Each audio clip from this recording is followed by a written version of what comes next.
Au niveau des recettes, c'est assez classique, hein. Un pro peut définir ses recettes à lui et il peut aussi définir ses ingrédients à lui.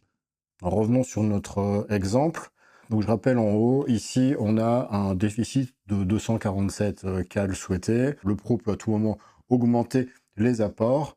Donc ça c'est la valeur qui sera poursuivie par l'algorithme lorsqu'il s'agira de calculer les quantités. Imaginons que nous voulions remplacer voilà, la recette du petit déjeuner. Hop. Il y a trois possibilités. Soit ce sont les recettes pré-encodées par le professionnel, ce sont ses recettes à lui. L'algorithme aura moins de marge de manœuvre sur ces recettes. Tout ce qu'il peut faire, c'est des règles de 3 sur les quantités, mais il n'y a aucune garantie qu'on va atteindre un bon équilibre au niveau des macronutriments. On a aussi la possibilité de faire des recherches dans les 3000 recettes MIT directement. Donc s'il y a une demande spécifique pour un bol cake, par exemple, eh bien, on peut aller choisir ça ici, voilà. Ou alors, on peut avoir recours aux fameuses suggestions automatiques qui tiennent compte de tous les critères. Faisons la même chose pour le midi, donc je remplace la recette préexistante et j'en ajoute une nouvelle. Je prends la suggestion, il y a déjà 3 repas définis, on peut très bien ajouter une collation, pareil. L'algorithme de suggestion va œuvrer. Ajouter, ok. Eh bien, si maintenant j'utilise ici la baguette magique, le plan fait 2092 calories alors qu'on cherchait à atteindre 2100, donc ça a fonctionné. On voit que les fibres sont supérieures à 20 grammes par jour, c'est en vert, et on est bien dans la plage des macronutriments qui correspond aux recommandations des agences de santé. Alors un petit mot là-dessus, en bas de chaque tuile, on va trouver en gros les recommandations des agences de santé. Il faut minimum 20 grammes de fibres, on en a 32, c'est bon. On considère aussi que dans le cas d'un déficit calorique par rapport aux dépenses, il faut jamais descendre en dessous de 25%. Et dans le cas d'un surplus, pareil, il faut jamais aller au-dessus de 25% des dépenses. Et donc, ça nous donne une plage admissible pour l'apport en énergie. Donc ici, ça va de 1685, ça correspond à un déficit de 25%, et ça va jusque 2809, ça correspond à un surplus de 25%. On est à 2092, donc on est bien dans l'intervalle sévère. Le déficit n'est pas trop important, d'ailleurs il n'est que de 147 calories dans cet exemple.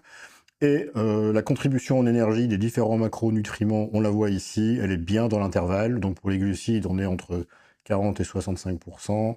44% c'est bien. Entre 10 et 35% pour les protéines, 24% c'est bien. Et pour les lipides, entre 20 et 40%, 33% c'est bien. Mais ça, c'est parce que si on revient au profil, on avait laissé les plages très larges qui correspondent aux recommandations des agences de santé. Si maintenant, on passe sur une répartition manuelle, on suit un sportif ou une sportive, on souhaite avoir 25% de protéines, on souhaite avoir, disons, 50% en glucides, ou un peu moins, allez, 48, et 27% en lipides. Revenons au plan alimentaire, revenons sur cette journée, et on va réinitialiser les choses.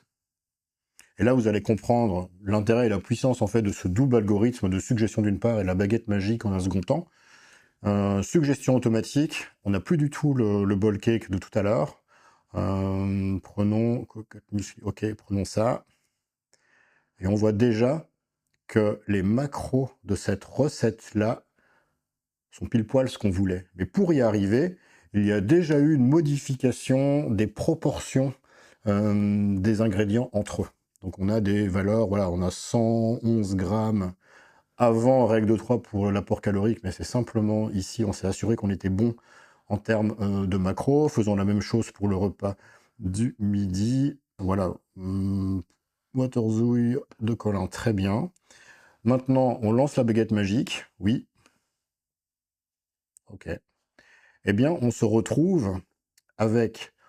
Il y a une information supplémentaire ici, parce qu'on a choisi une répartition en macros qui était bien spécifique.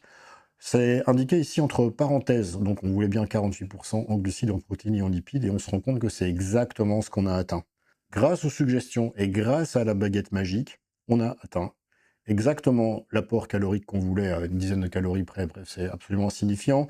Et on a surtout atteint la répartition en macronutriments qui était souhaitée. Ça, c'est quand même cool et ça, c'est un gain de temps énorme. Et toute cette opération peut se faire lors d'une visioconférence également.